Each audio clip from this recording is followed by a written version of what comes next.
8 libros leídos en junio, el mes de mi cumpleaños, de los cuales 2 fueron en digital y estuvieron de rechupete también. Te cuento cuáles fueron.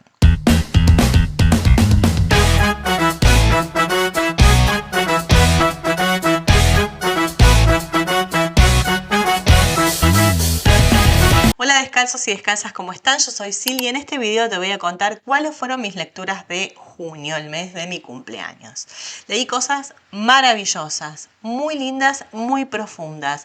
Vamos a empezar primero por lo digital, porque como no lo tengo acá arriba de la mesa, y las otras sí, me voy a olvidar y no quiero que me pase lo que ya me pasó en otros videos. No quiero olvidarme porque uno de los libros fue Por favor, cuida a mamá, publicado por Grijalbo en 2008, un libro que tuvo 19 traducciones a 19 idiomas, en 19 países, y que fue maravilloso. Cuando terminó me dejó una congoja que realmente necesité que alguien viniera a abrazarme, porque lo que te cuenta ese libro es maravilloso. Empieza cuando, acá se los voy a dejar, cuando una mujer se pierde en la estación de Seúl. Ella va con su marido, pero el marido siempre camina adelante. Eso lo vamos a ver después en el correr de la historia. Nunca va a su lado y la pierde. Cuando sube a la estación, al tren, él sube y la mujer queda varada en la estación de Seúl. A partir de ahí no la encuentran más. Entonces la historia empieza con la búsqueda de todos los hijos respecto de la madre. Los hijos, el marido y hasta la cuñada que se la pasaba criticando. Nos vamos a ir dando cuenta ahí la importancia de las relaciones familiares, hasta dónde esa mujer realmente quería ser madre, hasta dónde quería tener hijos y dedicarse a la crianza de esos niños, qué posibilidades tuvo, cómo eran los hijos con ella. ¿Cuántos sabían de su mamá? Cuando le empiezan a preguntar, ¿pero cómo iba vestida? Bueno, ella tiene que empezar, una de las voces que se escuchan a lo largo de esta búsqueda, porque es una novela coral, hay varias voces. Una de las voces es la de una de las hijas que fue la que pudo estudiar y llegó a ser escritora, y empieza a darse cuenta de que no sabe cómo iba vestida, de que no se acuerda si la mamá estaba enferma o no, al menos no tiene muy presente si tenía dolencias. Lo mismo va a pasar con el hijo mayor, el primogénito, el que fue la esperanza de esta mujer. Hasta dónde él sabía cómo estaba su mamá. Ni hablar del marido, que el marido va a empezar a darse cuenta de todo lo que perdió. En un momento, sobre el final de la novela, la escritora nos da un plus, una sorpresita, porque vamos a escuchar entre todas esas voces también la voz de la mujer perdida. Y ahí vamos a terminar de entender quién era esta mujer, qué quería, vamos a conocerla un poquito. Vamos a conocer algunos de sus secretos. Bueno, es una novela bellísima donde hay una nota de la autora al final, que eso fue lo que a mí me conmovió un montón, cuando la autora dice que esta novela está dedicada a todas esas mujeres que fueron niñas y adolescentes antes de ser madres, porque uno siempre da por sentado que la mamá siempre va a estar ahí para cuidarnos en forma incondicional, pero antes de ser madres, esas mujeres fueron niñas y fueron adolescentes y también, por supuesto, tuvieron sueños. 5.000 estrellas este libro, léanlo, es precioso. Siguiendo con lo oriental y también con el Kindle, leí La cigarra del octavo día, que también les voy a dejar acá. Maravilloso también, una historia donde todo comienza cuando una mujer se acerca a la casa del matrimonio de su amante porque quiere conocer al bebé. Y ella sabe que hay un momento del día en que ese bebé está solo. Se acerca a verlo y por un impulso que siente, se lo lleva. Bueno, este libro fue llevado al cine, yo intenté ver la película pero no la pude ver, así que me escriben por favor en comentarios si encuentran la película para saber dónde está. Y bueno, está escrito con este tono también oriental que te va llevando de a poco y la tensión va en aumento.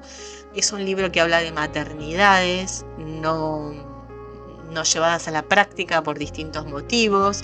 Es un libro que en realidad apunta a todo a que vos te des cuenta quién es el verdadero culpable de esta situación. ¿Cómo es ese hombre que está con esta mujer? ¿Y qué le pasó a esta mujer que se lleva a un bebé que no es suyo? Y que a partir de ahí empieza un escape desesperado que lleva años y que bueno, el lector va a ir acompañando. El final, un broche de oro divino, no es predecible y ese final me hubiera gustado ver en la pantalla grande. Así que bueno, se lo súper recomiendo también, una lectura hermosa. Por otra parte, vamos a ir a un realismo mágico. Un realismo mágico, no te estoy hablando de García Márquez, te estoy hablando de otra escritora que también dejó huella, sobre todo en Argentina, y es Aurora Venturini. Nuestra querida Aurora Venturini, acá en Las Marías de los Toldos, lo que va a hacer es una aproximación muy novelada y muy distópica a Evita. Evita, la mujer de Juan Domingo Perón, para los que no están en Argentina, líder emocional, no es la palabra. Bueno, ustedes me dicen, de la nación, ¿no? Una mujer entrañable que, bueno, conocerán por recitales. Madonna, por ejemplo, hizo un musical en su nombre. A las nuevas generaciones les digo. Y, bueno, una mujer histórica que vale la pena redescubrir. Lo cierto es que Aurora Venturini trabajó con Evita en una fundación. Y entonces siempre le pidieron que hiciera una biografía, pero ella no la hizo, porque siempre sintió que se iba a quedar corta, porque Evita era un ser que trascendía todos los ámbitos, la literatura, el cine, la política. Entonces acá lo que hace es hablar de las Marías de los Toldos, todas las Marías Eva, todas las mujeres que nacieron en los Toldos, que es de donde nació Evita, las particularidades que tenían, cómo todas en un punto fueron arrasadas corporalmente por un hombre, la mayoría, cómo tuvieron que salir del barro y hacerse solas, cómo la determinación de cada una de ellas fue fundamental en la vida. Es un libro que te habla de humillaciones, de malos tratos, de carencias, y que pone en valor una vez más la figura de esta mujer que fue tan importante para todas y todos los argentinos, porque vino nada más y nada menos que a distribuir riqueza. Y ese libro lo voy a linkear con otro que vino después, históricamente, otra historia que vino después en lo que es la historia argentina, y que habla de Evita como la muerta, la santa.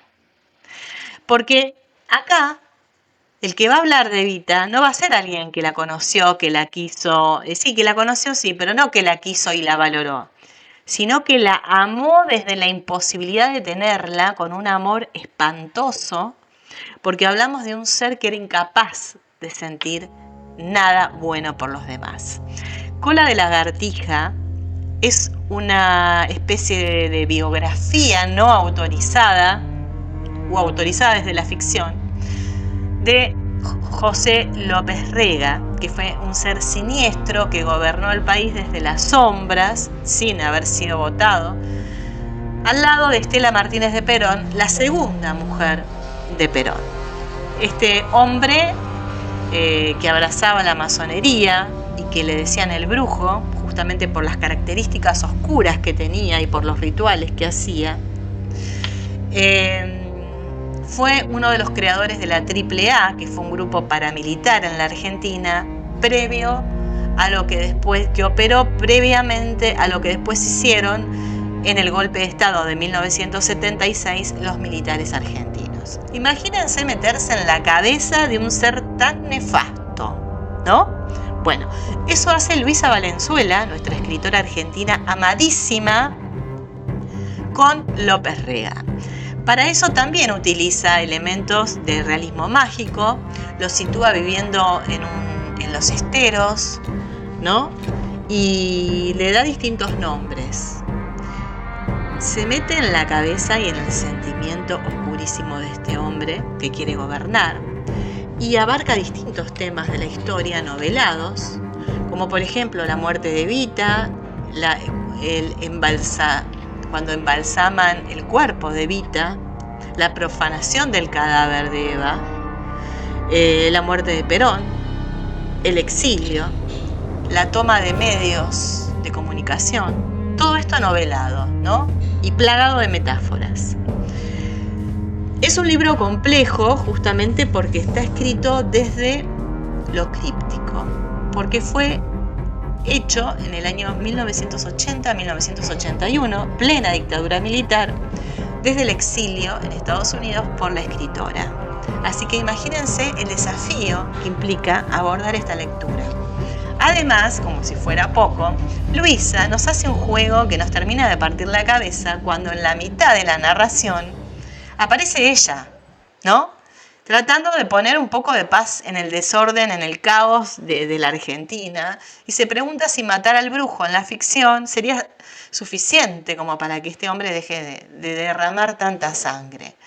Bueno, ahí el lector se compenetra también con ella, López Rega le contesta, ella le vuelve a retrucar, y bueno, nada, es un libro muy interesante publicado por Interzona. De ahí necesité un poco de viaje, necesité viajar.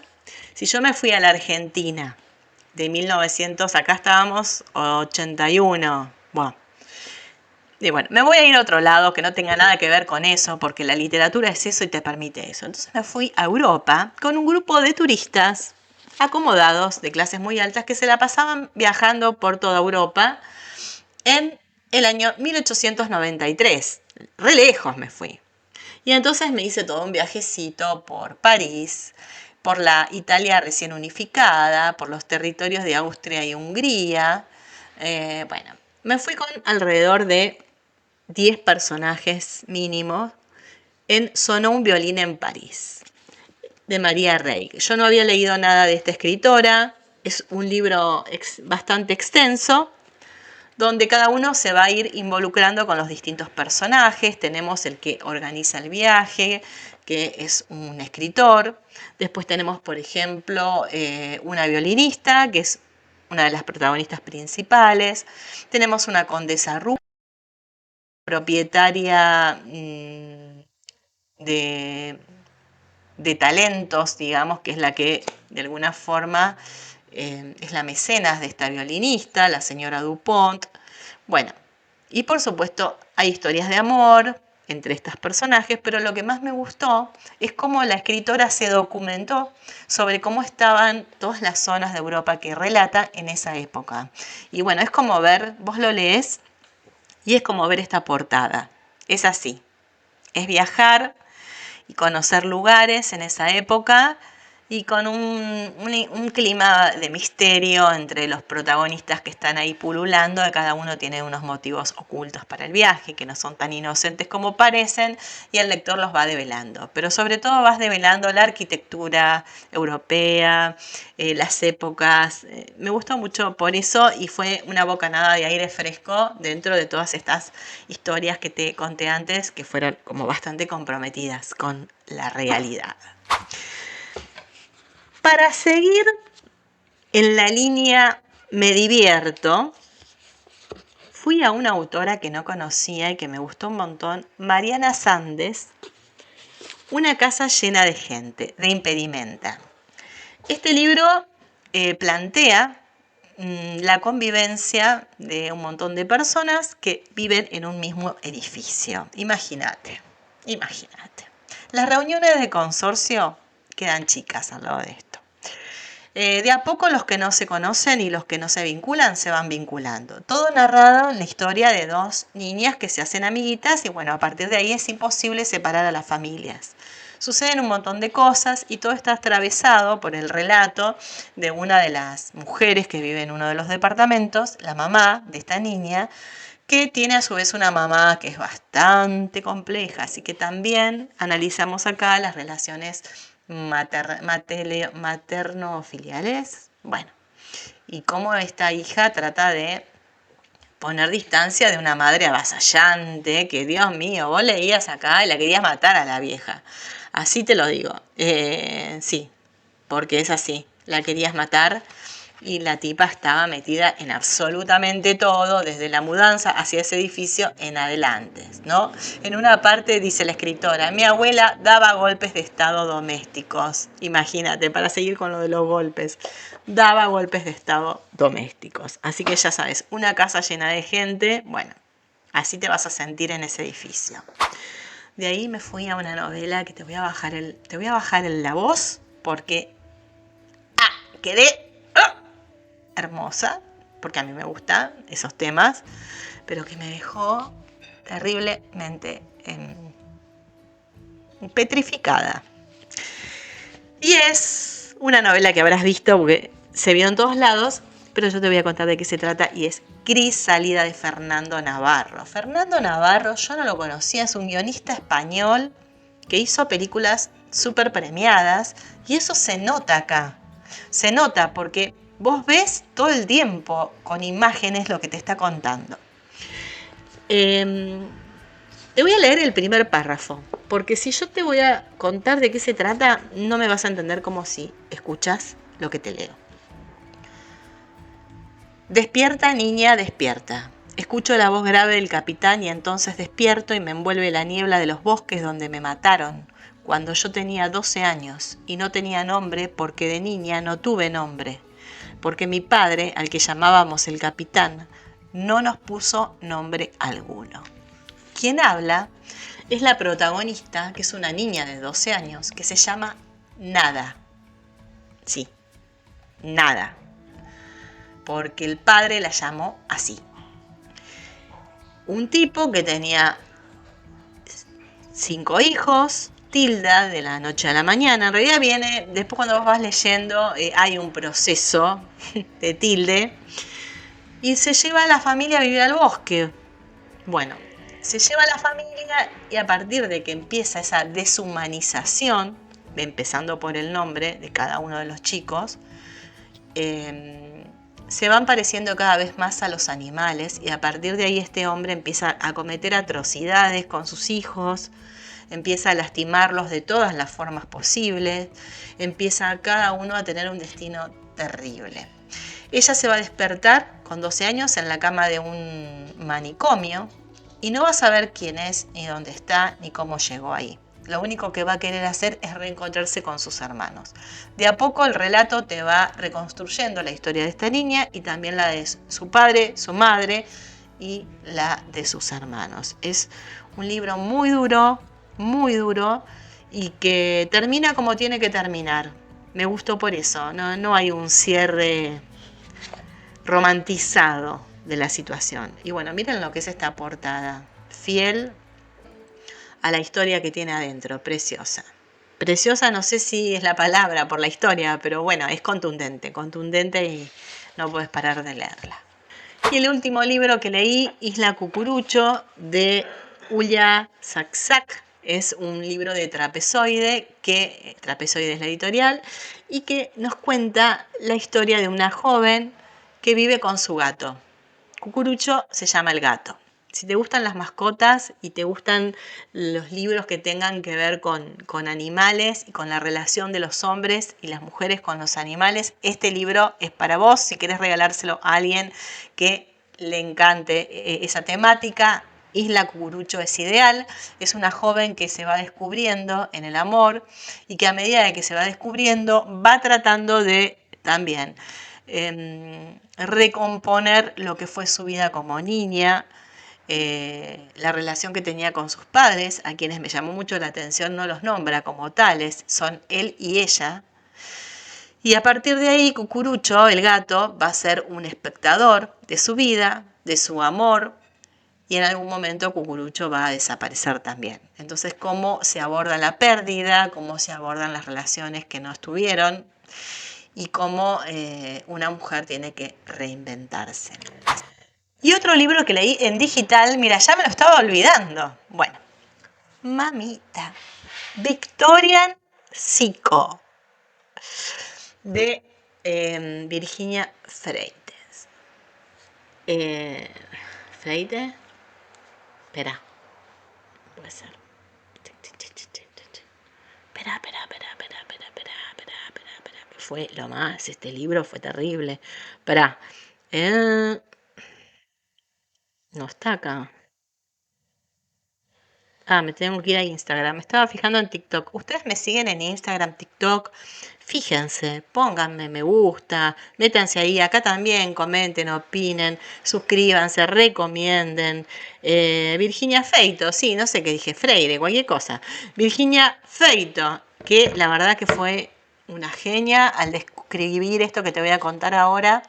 Ella escribió La señora March antes de Victoria Ncico. Yo no leí la señora March, sé que fue llevada al cine, y esta, Victoria Ncico, también la querían llevar al cine, pero según dijo la misma escritora en una entrevista que vi en YouTube, no hay fondos todavía para hacerlo. Como sea, léete el libro porque mira, yo te voy a decir si te gusta. Te tiene que gustar lo gótico, lo victoriano.